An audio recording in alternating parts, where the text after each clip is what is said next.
mas permitimos-nos também perguntar ao senhor Manuel de Melo, ao nosso caro pastor evangélico, senhor da pergunta, e também àqueles que fazem objeções contra os princípios da reencarnação, permitimos-nos perguntar sobre o sofrimento das crianças, por exemplo. Não vamos nos referir aos adultos, porque seria alongar muito a resposta, mas vamos pensar nas crianças. Por exemplo, nós, os espíritas, muitas vezes encontramos determinados casos de suicídio, e às vezes suicídio acompanhados de homicídio, ou às vezes apenas de homicídio.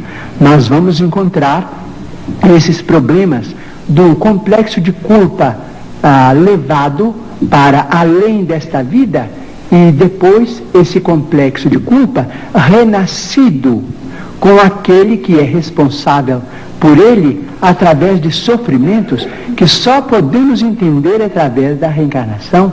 Por exemplo, muitas vezes temos encontrado, por exemplo, irmãos nossos suicidas que dispararam um tiro contra o coração e que voltam com a cardiopatia congênita ou com determinados fenômenos que a medicina classifica dentro da chamada tetralogia de Fallot.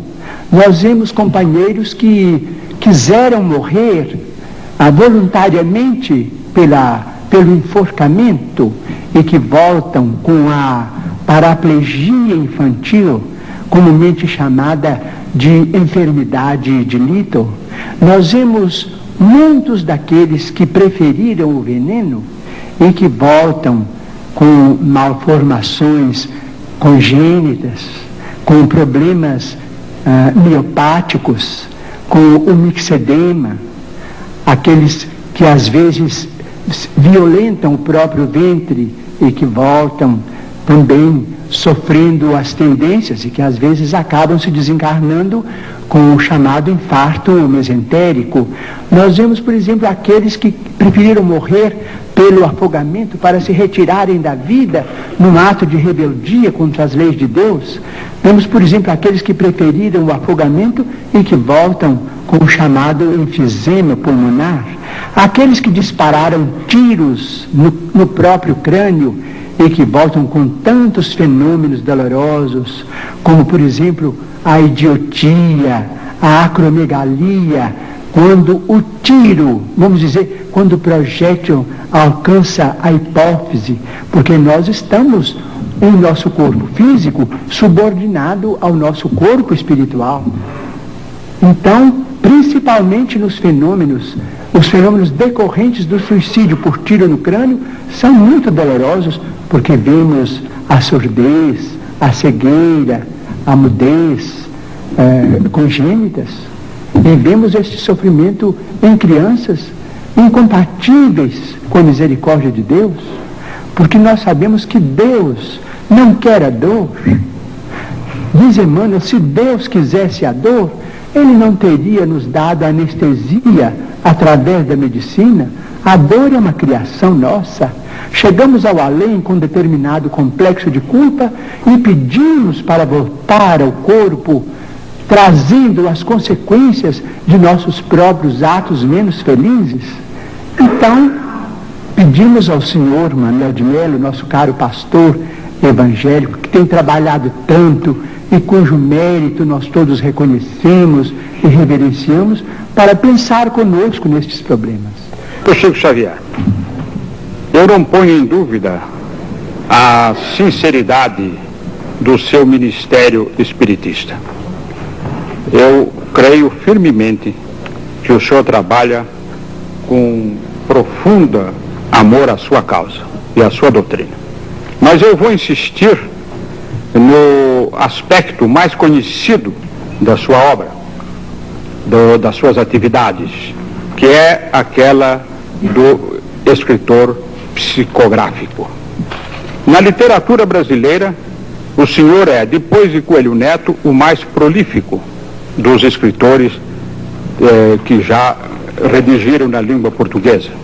Por outro lado, o senhor disse, respondendo a uma pergunta minha, que havia feito apenas um curso primário.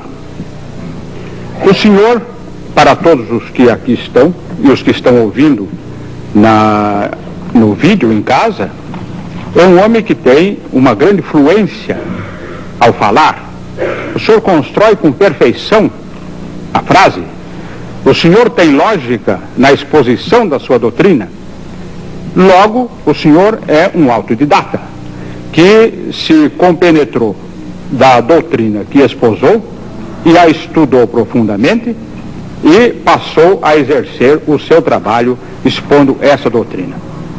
Eu insisto que a escrita automática no senhor deve ser mais o produto do inconsciente do que o produto da mediunidade. Não sei se o senhor conhece uma coleção de livros publicados na França com o título genérico A Maneira de, em que os autores Paul Rebut e Charles Miller em francês, fazem a imitação de vários autores. Por exemplo, Marcel Proust, cujo centenário acaba de passar, se o senhor ler uma página de Marcel Proust e uma página do livro A Maneira de, não distinguirá, ainda mesmo que tenha profundo conhecimento do estilo de Marcel Proust. É, portanto, esta é uma imitação consciente. Eu tenho para mim que o senhor, ao redigir os livros psicografados, agiu sob o impulso do inconsciente. O meu ex-antigo companheiro de imprensa, e caro companheiro de imprensa, Herculano Pires, cuja inteligência brilhante eu sempre respeitei e sempre aplaudi, criou um embaraço para a minha pergunta, ao falar em 400 autores que o senhor teria citado. Mas citar o senhor citou 400 autores, ou o senhor escreveu a maneira de 400 autores, como escreveu como Humberto de Campos, como Guerra Junqueiro, como Antero do Quental, como Augusto dos Anjos? Creio que o número enunciado pelo casal Stig Roland Ibsen já está superado em mais de 400 comunicantes. Eles escreveram a maneira deles, mas respeito o ponto de vista do senhor, como respeito qualquer homem de ciência que ainda não pôde aceitar, por exemplo, o realismo da mediunidade. Respeito muito, mas continuo acreditando que eles escreveram a maneira deles, porque em algumas centenas, vamos dizer mais de 300 destes 400 e tantos, hoje parece que quase 500, eu não tinha a menor ideia do que eles escreveram. O senhor conhece um caso famoso ocorrido na Inglaterra de escrita psicografada? Uma senhora de nome Travers Smith psicografou a obra de Oscar Wilde. E os meios literários ingleses não aceitaram como sendo uma obra psicografada de Oscar Wilde. Ainda mais, entre as minhas carreiras, além de jornalista, eu também tenho a de filosofia.